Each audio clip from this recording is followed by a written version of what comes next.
Boston's summer heat was relentless, wrapping the city in a suffocating embrace. The sidewalks shimmered with mirages as cars and crowds created a steady hum of life around Rachel Bennett, but inside, her world had gone silent. She sat on a cold metal bench in Back Bay Park, clutching a small worn duffel bag at her feet, her eyes shadowed by exhaustion and despair. Her nurse's scrubs, once crisp and clean, were now stained and wrinkled, evidence of nights spent on cold floors and hospital waiting rooms rather than a warm bed. Rachel had once been a dedicated nurse, respected and driven by a genuine desire to heal and help.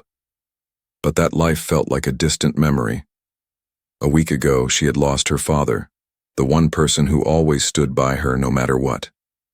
He had battled cancer silently, never asking for pity, always offering her strength. And just days before that, she had been fired. An accusation of malpractice had been thrust upon her, one she knew was false but couldn't fight alone. The patient had died, an older man with complications, but Rachel's conscience was clear. She had done everything possible. Yet, the hospital had turned its back on her, and the eviction notice was the final blow. Now Rachel was alone in a city that didn't seem to care. She brushed sweat from her forehead and looked up at the towering glass building across the street. Whitmore, Global Holdings. The name was familiar. Her father had mentioned it once years ago with a mix of respect and regret. Jonathan Whitmore, the billionaire owner, was his oldest friend from college. Her father's last words to her, scribbled weekly in a hospital bed, had been simple but desperate. "If you're ever lost, go to Jonathan. He owes me more than he'll admit." Rachel didn't know what she expected. Maybe a callback, maybe a chance for a fresh start. But something inside urged her forward. She stood, smoothed her dusty pants, and crossed the street with a determination she hadn't felt in weeks. The world around her buzzed with indifferent energy, but she carried a quiet hope, one born, not from wealth or status, but from love and a need for truth. She reached the building's revolving doors, hesitated a moment, then stepped inside. The lobby was sleek and intimidating, all glass and steel reflecting a life she had been shut out from. Receptionists glanced up but quickly returned to their screens, busy with a world far removed from hers. Rachel took a deep breath and explained who she was, showing the letter from her father. The receptionist's eyes flickered with something, pity, curiosity, but the answer was the same.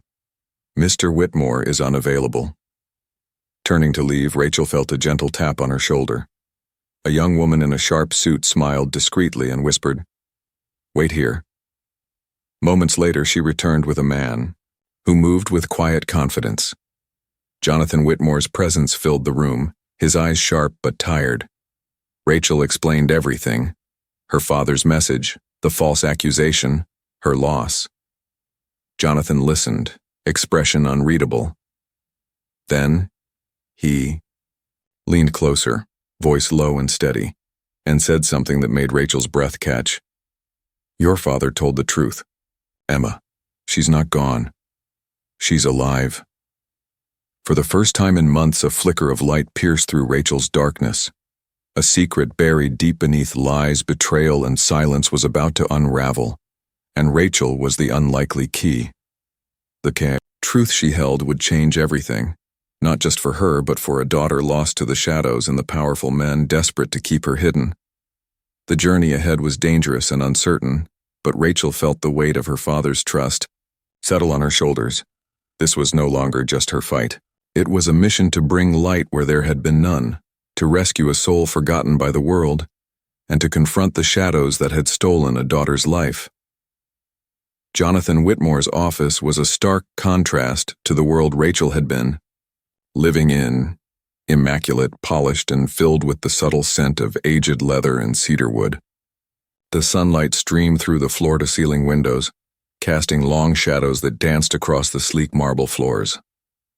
Jonathan stood by the window, gazing out at the city below, his expression distant but thoughtful. Rachel could feel the weight of his silence pressing down on her. "Emma," he began, his voice barely above a whisper, as if saying the name aloud might shatter the fragile reality they were about to face. Everyone believed she died that night. The accident was fatal, or so we were told, but the truth is she disappeared. Rachel's heart pounded. She had heard stories before. Disappearances, secrets buried by the rich and powerful, but never anything this personal, this raw.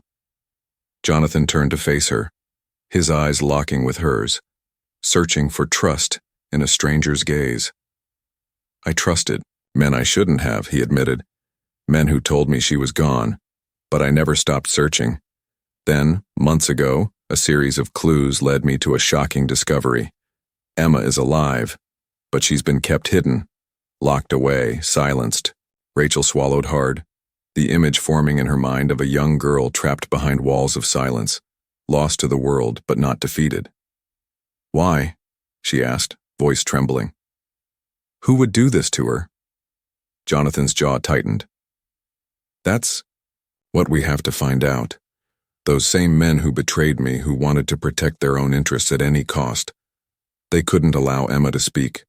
Her knowledge, it threatened them. Rachel's mind raced. Here she was, a homeless woman who had lost everything, suddenly standing at the center of a conspiracy that could topple the city's most powerful. But there was no fear, only a fierce determination she hadn't felt since her father's death. Jonathan reached into his desk and pulled out a worn photograph. It showed a young girl, no older than 16, with bright eyes and a smile that seemed to light up the room. This is Emma, he said softly. This was taken before everything changed. Rachel studied the photo, searching for any sign of the girl she was about to fight for.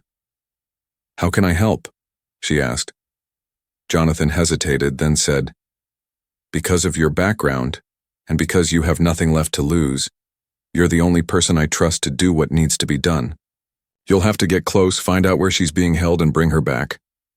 The task was overwhelming, almost impossible, but Rachel's resolve only hardened. She had lost her father, her home, her career. If there was a chance to save this girl, to bring her back from the shadows, she would take it. As she left the office, a plan began to form in her mind. She would need allies, resources, and every ounce of courage she could muster. The city's underbelly, the places where lost souls and secrets dwelled, would become her hunting ground. The homeless, the forgotten, the silent witnesses, these would be her guides. Rachel stepped back into the sweltering streets of Boston, no longer just a woman broken by fate, but a warrior fueled by hope. The truth was out there, buried beneath lies and silence, and she was ready to uncover it no matter the cost, because sometimes the smallest voice can shout the loudest, and the most unlikely hero can change everything. The city's streets were a maze of shadows and whispers as Rachel plunged into the search for Emma. She moved through neighborhoods most people avoided, places where the forgotten gathered, alleys where the hum of the city was muffled by silence, shelters where stories went untold and faces marked by hardship and hope. Every step was heavy with uncertainty, but the fire burning inside her pushed her forward. Her first lead came from a small clinic near the docks, a place that cared for those without a voice. Rachel, still in her worn scrubs, approached the receptionist with cautious hope. She asked about a girl matching Emma's description, someone who might have been seen or treated recently. The receptionist's eyes flickered with recognition, but she hesitated. There are places people don't go, the woman whispered. Places where those who want to disappear end up. If she's alive, she's hidden somewhere no one wants to find her. Rachel nodded, understanding the unspoken danger. The truth was more complicated than she'd imagined. Emma wasn't just lost. She was protected by layers of secrecy woven by people with power to silence the truth. But Rachel wasn't about to give up. Not now. Days turned into restless nights. Rachel's search led her to the city's underground, the networks of informants, the quiet voices in homeless shelters, the careful exchanges in dimly lit cafes. She listened more than she spoke, piecing together fragments of stories, chasing shadows. One evening, As the sun dipped behind the skyline, she met Marcus, a former detective who now worked quietly, helping those abandoned by the system. His eyes held years of hard truths, but when Rachel showed him the photo of Emma, something shifted. "I knew about this," Marcus said gravely. "There have been rumors, but nothing solid. You're walking into dangerous territory." Danger didn't scare Rachel, it fueled her. Marcus agreed to help, guiding her through the layers of deception that shielded Emma's existence. They discovered a pattern: disappearances carefully orchestrated, witnesses who had vanished, and a network that stretched far beyond Boston's streets. Rachel's nights were filled with whispered phone calls, hurried meetings in forgotten corners, and notes scribbled on worn paper. She began to understand the depth of the conspiracy, how the very men who should protect could become captors when greed and fear took hold. But amidst the darkness, hope flickered. A breakthrough came when a homeless woman, known only as Lily, stepped forward.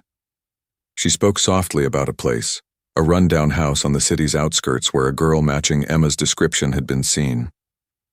Rachel's heart raced. This could be the moment she had been waiting for. With Marcus by her side, she approached the house cautiously. It was guarded, but not by men, by silence and suspicion. Inside, the air was thick with neglect, but also a strange sense of resilience. And then, in a small, dimly lit room, Rachel saw her Emma.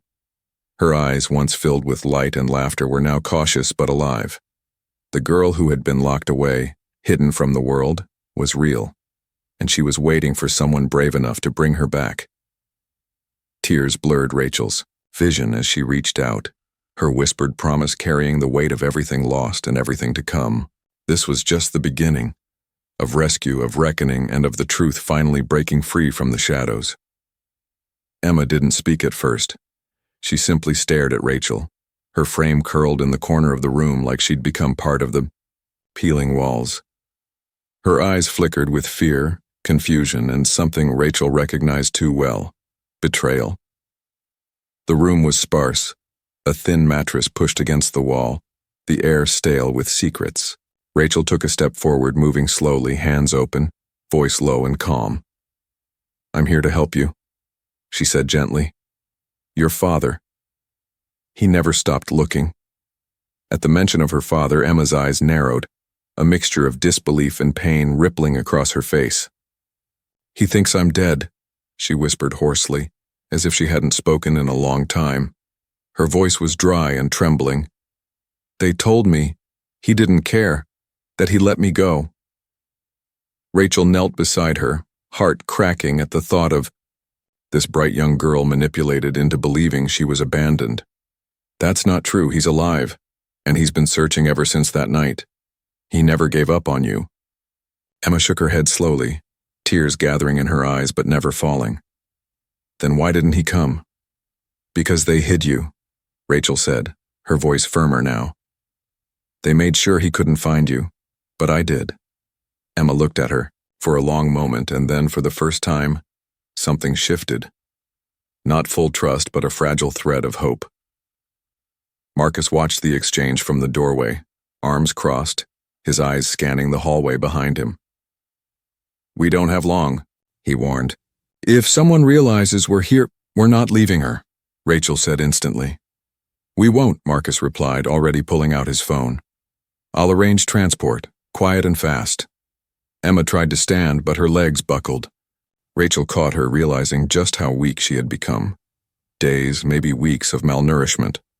Isolation had worn her down, but there was still strength in her. The kind of strength that doesn't fade, it just hides, waiting to be called upon. As they prepared to leave, Emma clung to Rachel's arm. "You came alone?" "No," Rachel said, glancing at Marcus. "But I was sent because someone believed I could do what others couldn't. Because I've lost everything too, and I know what it's like to be forgotten." Emma's grip tightened. They moved quietly into the night, Emma bundled in Rachel's coat, her frame trembling. The car Marcus had arranged was waiting at the end of a narrow alley, its engine off, windows tinted. Inside, Emma barely spoke. She stared out the window like the world was too bright, too loud. Rachel held her hand. When they reached a small safe house in the outer suburbs, Emma was led to a room with warm lights, clean clothes, and a soft bed. She didn't speak much, just curled into the blankets like she wasn't sure it was real.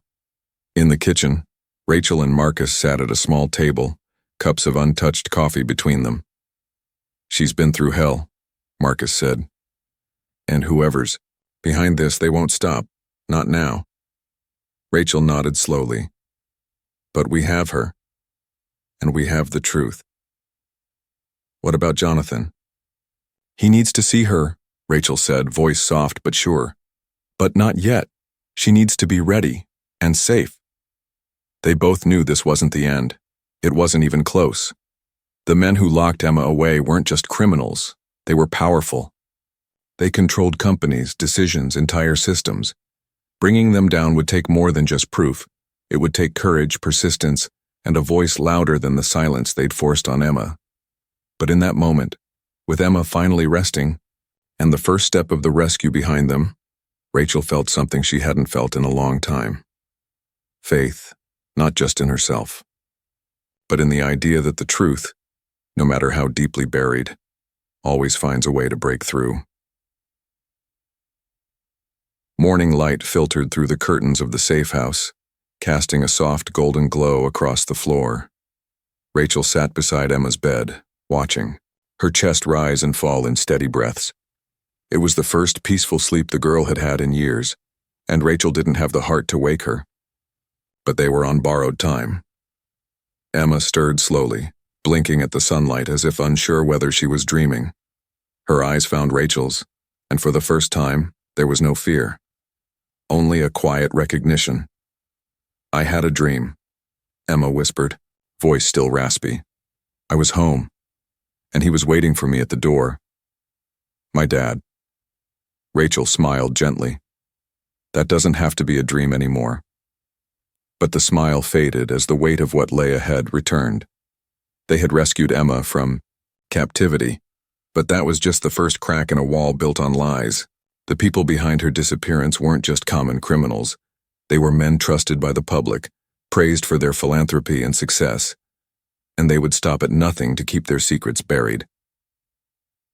Later that day, Marcus arrived, with grim news.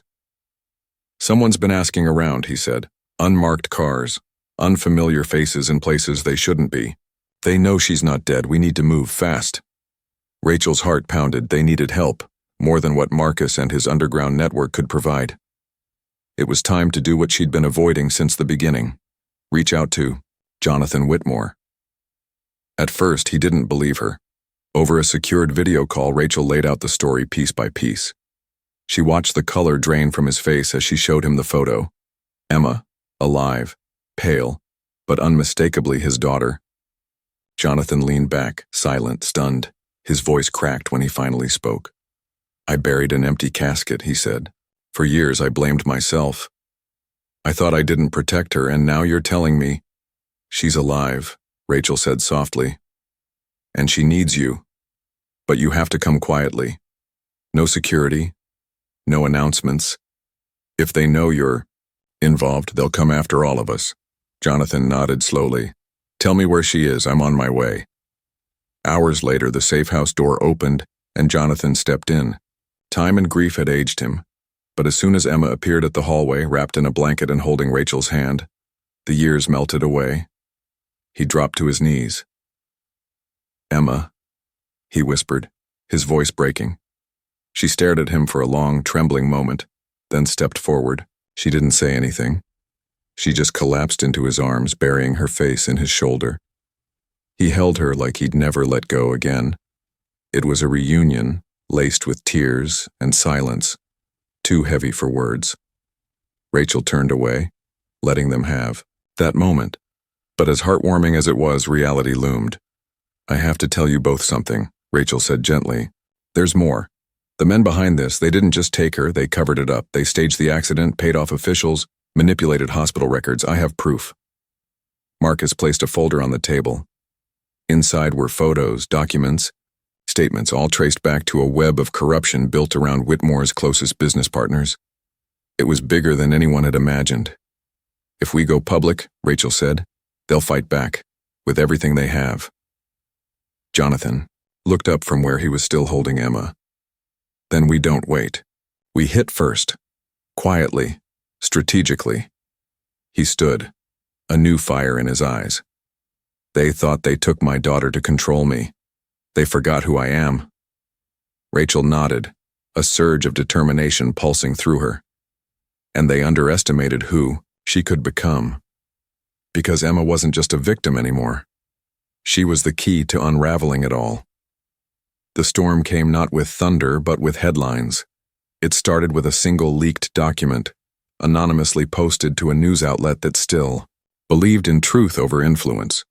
Within hours, the internet caught fire. Whitmore heiress found alive, the headline screamed.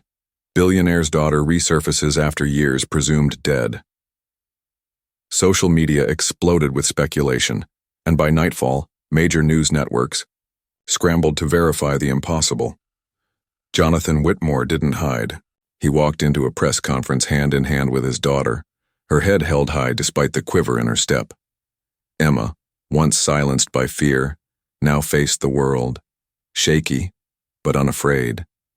And behind them stood Rachel, quiet in the background, the unseen force that had cracked the walls of a lie and let light flood in. I was told my daughter died in a tragic accident. Jonathan began, voice controlled, but edged with emotion. But what happened was not an accident. It was a conspiracy, and we will not be silenced. The revelations that followed were staggering. High-ranking executives from Whitmore Global Holdings were implicated in orchestrating Emma's disappearance to gain control over company assets, using forged medical records, manipulated video footage, and falsified autopsy reports. The very men Jonathan had trusted to protect his legacy had tried to destroy it from within. Investigations were opened, arrests were made. But even as justice began its slow march, threats lingered in the shadows. Rachel knew this fight wasn't just about uncovering the past. It was about protecting Emma's future. One night, as they sat on the balcony of Jonathan's estate, overlooking the quiet waters of the bay, Emma turned to Rachel with wide, searching eyes. "Why did you help?" "Me?" she asked. "You didn't know me, you could have walked away." Rachel smiled faintly, the breeze lifting her hair. "Because someone once told me that doing the right thing isn't always convenient. But if you turn away from it, a part of you dies." Emma nodded slowly. "I don't know who I am anymore. I don't know how to live after everything that happened." "You don't have to know today," Rachel said gently. "You just take one step, then another. You survived what was meant to break you. That makes you stronger than you realize." The next few weeks passed in a blur of court hearings, interviews, and whispered conversations with lawyers and investigators. Rachel testified, presenting every shred of evidence she had gathered. Marcus, always watching from the edges, ensured no threats made it too close. The network of silence the conspirators had built for years crumbled under the weight of truth. When the verdict came, it felt like a tide turning. 3 of the most powerful men in Boston's corporate world were sentenced. The company's board was restructured. And for the first time in years, Jonathan Whitmore walked into his office not as a grieving father, but as a man who had won a war no one believed was real. But he didn't do it alone. At a private foundation ceremony held weeks later, Jonathan stood before a crowd of journalists and survivors of various injustices. "We're launching the Emma Whitmore Foundation," he announced, "for those who've been silenced, hidden, or forgotten. Because if we learned anything through this nightmare, it's that one voice, just one, can bring down giants." Emma stood beside him, hand in Rachel's. She wasn't the same girl who had been found in that dark room. Her voice was stronger now, her steps steadier, and Rachel, once homeless and discarded, now headed the Foundation's Crisis Intervention Division. The woman who had nothing to lose now had everything to fight for, and she wasn't stopping. That night, as the city lights twinkled beneath them and applause echoed from the gala hall, Rachel walked alone onto the balcony and looked up at the stars. For the first time in years, she didn't feel lost. She felt found, complete. And in the heart of a story so unbelievable no one would have believed it without proof, She knew one thing for certain. The truth, no matter how long it's buried, always finds a way to rise.